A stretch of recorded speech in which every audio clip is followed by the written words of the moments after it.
Greetings, welcome to Game Summary. In this episode we will be speaking of a computer RPG developed by Bethesda for Softworks, released in 1994, called The Elder Scrolls Arena. In this game, your player character has been imprisoned in an imperial dungeon. You are contacted through dreams by a dead mage who helps you escape the dungeon. She gives you a mission to gather the 8 pieces of the Staff of Chaos scattered throughout the continent of Tamriel, in which the game is placed, in order to defeat the Imperial battle mage Yagar, who has imprisoned the Emperor into another dimension and disguised himself as the Emperor. You are spoken to by this mage and even Yagar himself in the player character's dreams when you reach key points in your goals. There's not much else to the way the main story is presented. NPCs in the game talk about random things and you get descriptive messages for locations just to get some degree of world building. When creating your character, you can choose their sex, their race and class. You can also choose their appearance and background in the world of Tamriel, or the continent of Tamriel. You have various numerical stats that can be increased freely whenever you level up, and all of these parameters affect different things, obviously. You can also add equipment to various slots, increasing armor rating and sometimes raw stats or giving other benefits. Choosing the proper sex, race, class combination along with leveling specific parameters in the right order is very important. With that said, reading the game's manual is very much recommended if you want to understand how the different combinations synergize and what the exact parameters also do in game.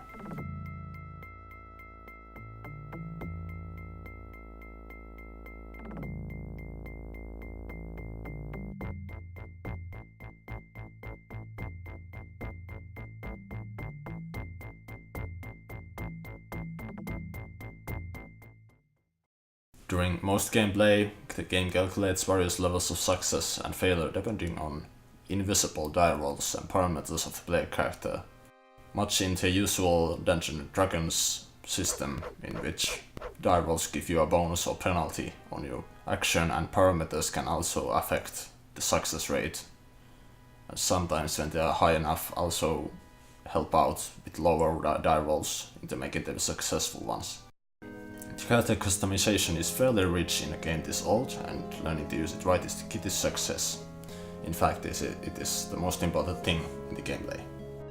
In the game world itself, you have the field area in which you move around pretty much all the time. There's townsfolk to talk to in towns, blacksmiths you can buy stuff from or sell them items or even repair your stuff, which you have to do very often between most dungeon trips.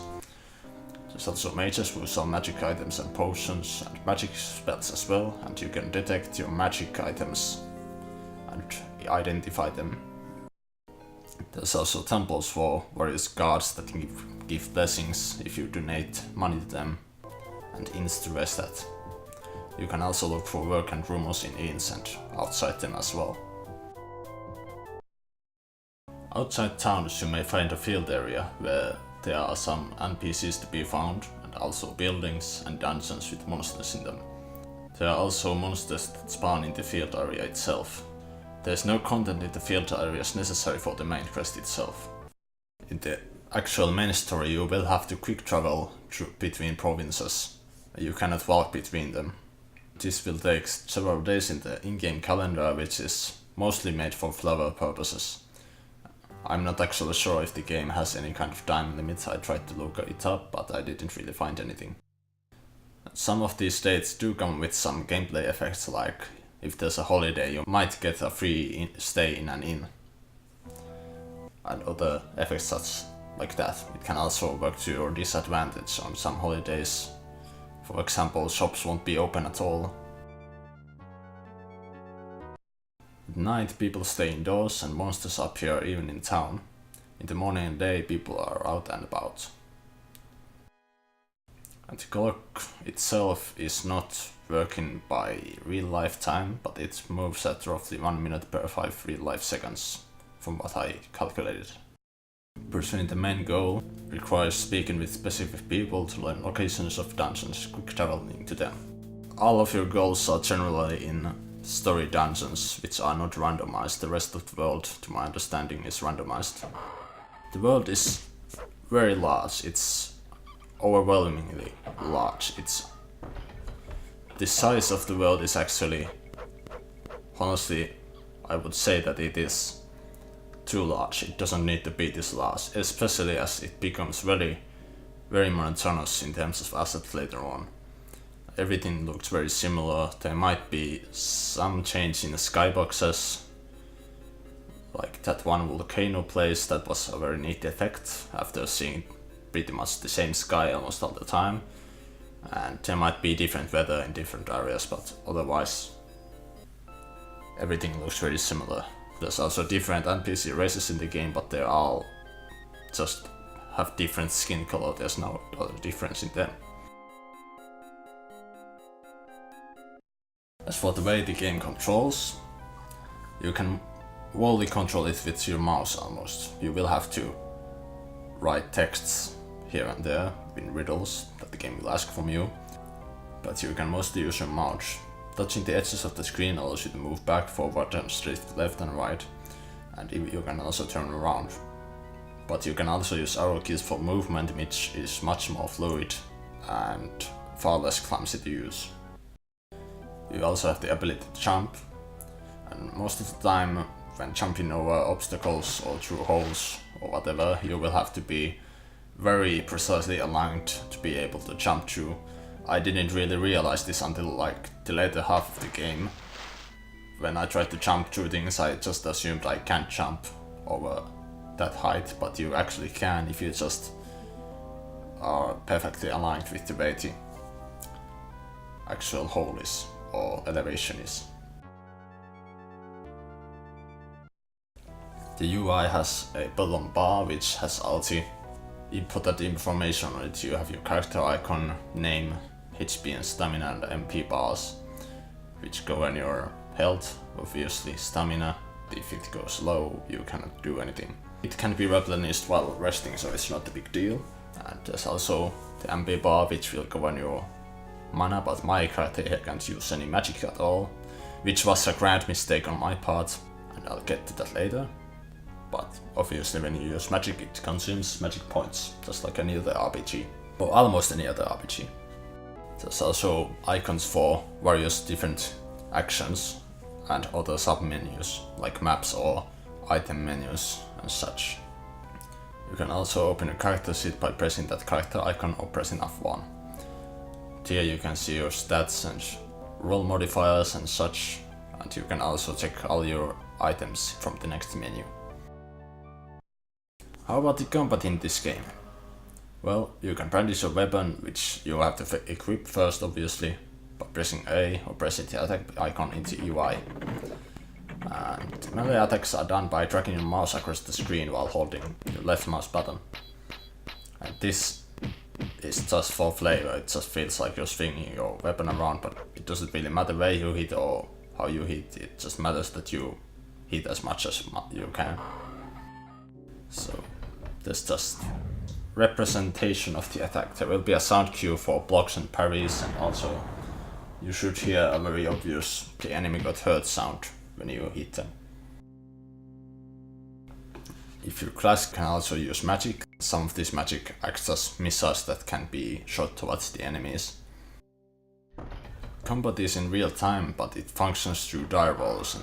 This has a couple of issues in them. First off, the die rolls happen so fast you don't get to savor the excitement. Like, you have this excitement in a tabletop RPG or pen and paper RPG. When you roll the dice, you kind of get to savor the moment, whether it's good or bad. And there's this happening going on, but when the game rolls dice for everything that happens every freaking half a second, it's rolling something you don't really, and you don't also see it, so it doesn't really matter. So it just feels random things are happening randomly while you are playing. And I might get a lot of shit from this, from people who like this game, but this at least let me finish this whole thing before you say anything. I don't like the way the real-time RPG elements are mixed in an unsatisfying way, honestly, the way I see it. Because you have real-time effects, like you have to move in real time, you have to attack in real time, but everything else really just happens by die rolls. So you have some control, but you don't really have to control, because everything happens so fast. You have to keep up with real-time die rolling, while you have the control for turn-based, and that's not something I like. Basic attacking and movement is action-like, but everything else works turn-based, while the actual combat damage trading is happening with die rolls, and I don't think that's a good combination. It becomes very hectic and frustrating in the long run. There are some random things that happen thanks to these weird combinations.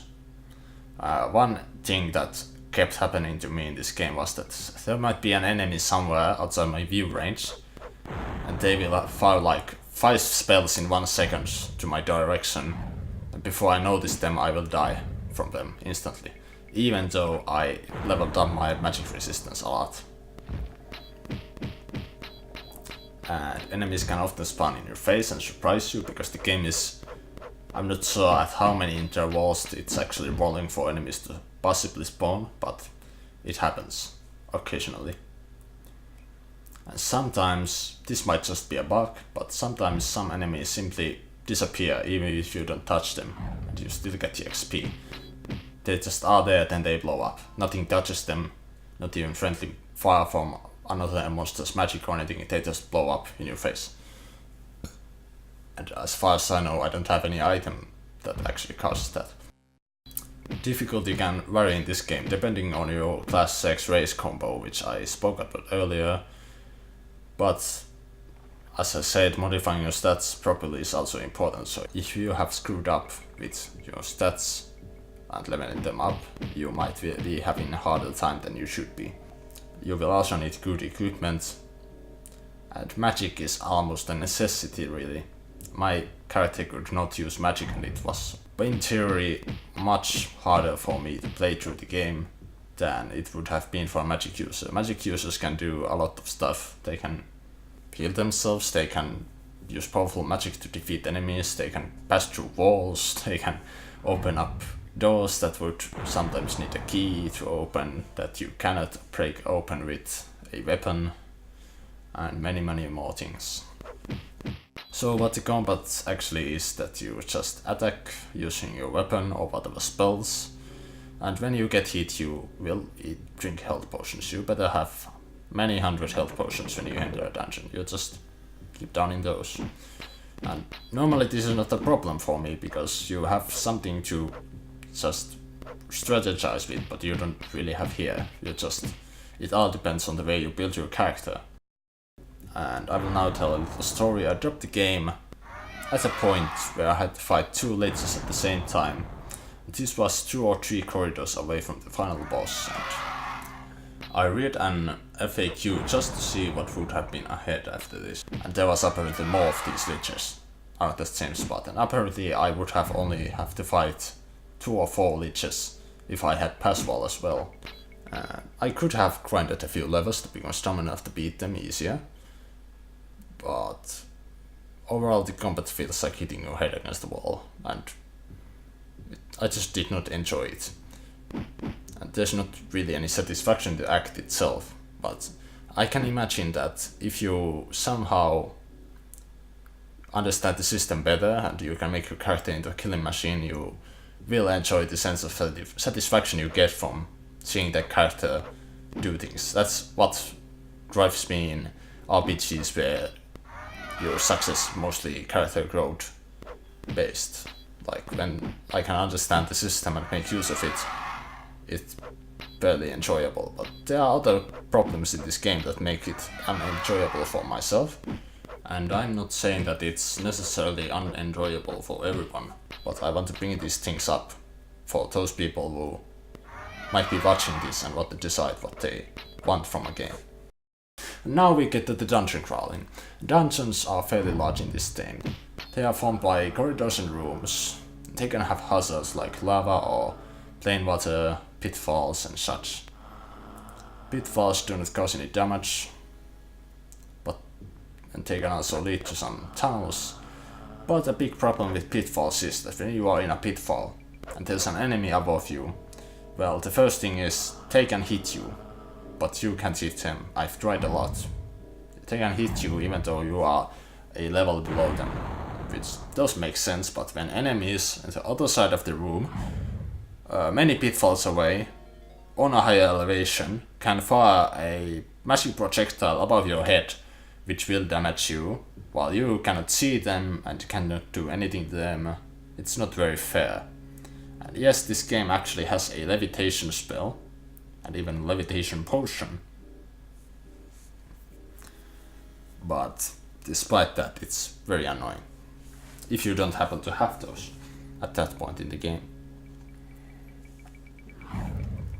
Another issue in that the enemies blocking your way when they are on a higher elevation is that when there's a tunnel and there's a way leading out of the tunnel, the enemies might be on an elevation higher than that tunnel's doorway, just above the doorway, and that will prevent you from being able to enter the room through the tunnel.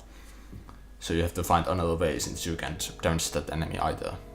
There's also some rooms that can be locked behind doors. Some of these doors can be broken open or locked with, but magical locks will require a specific key. Sometimes these magical locks can also be opened with a magic key or a magic spell.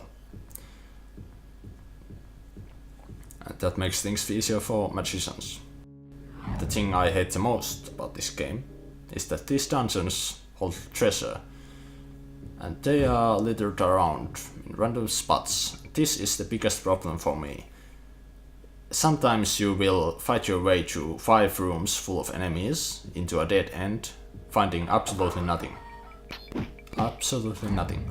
There's no treasure, there's enemies who give very little XP and can also still be very hard to fight or hard to kill. Fighting is not hard, you just have to click attack and click potion.